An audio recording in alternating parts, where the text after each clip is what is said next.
コインファクトリーの山内です。よろしくお願いします。JB74 ジムニーシエラに続いて今回は JB64 ジムニーの、フロント 2way マルチプラス、サブウーファーシステムのご紹介です。はい、こちらの方の車はもうすでに、外装の方が、プレジャーレーシングサービスさんの方で、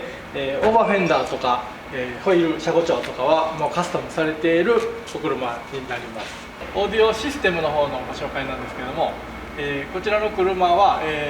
フロントの方に、ブルームオーディオの、RX165 っていう 2way のスピーカーが入ってまして、でそれと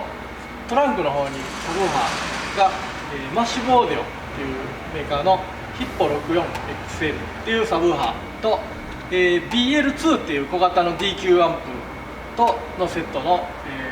サブウーファーがトランクに積めます。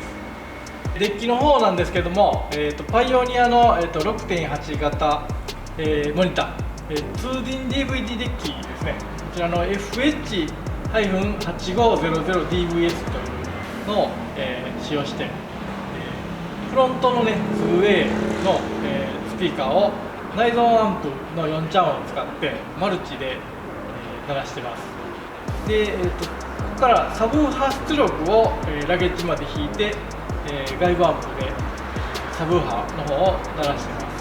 す。ツイッターの方ですけども、A ピラーの方に、シンプルに埋め込みさせてもらってまして、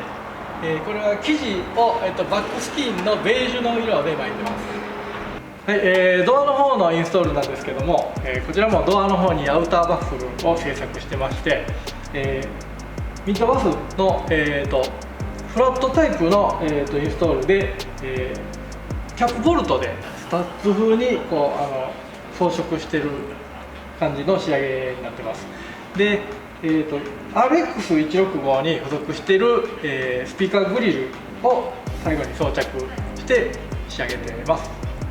ラゲッジのサブウーファーなんですけども、マッシブオーディオの、ヒッポ 64XL っていうのの、サブウーファーと、BL2 っていう DQ アンプ、こちらもマッシブオーディオなんですけどもを、使った、当店のオリジナルの、レゾネンスチューブボックス、サブウーファーボックスなんですけどっていう名前を付けた、ボックスなんですけども、こちらパイプオルガンとかそういうのの、共鳴管をイメージした、その原理をちょっと使った、ウーファーボックスで、後ろのハイ圧のスピーカーの音も、前に鳴らすっていう構造になってまして、これをアクリルで見せる仕様で製作した、ボックス、こちらを装着してます。はい、以上 JB64 ジムニーのオーディオシステムの紹介でした。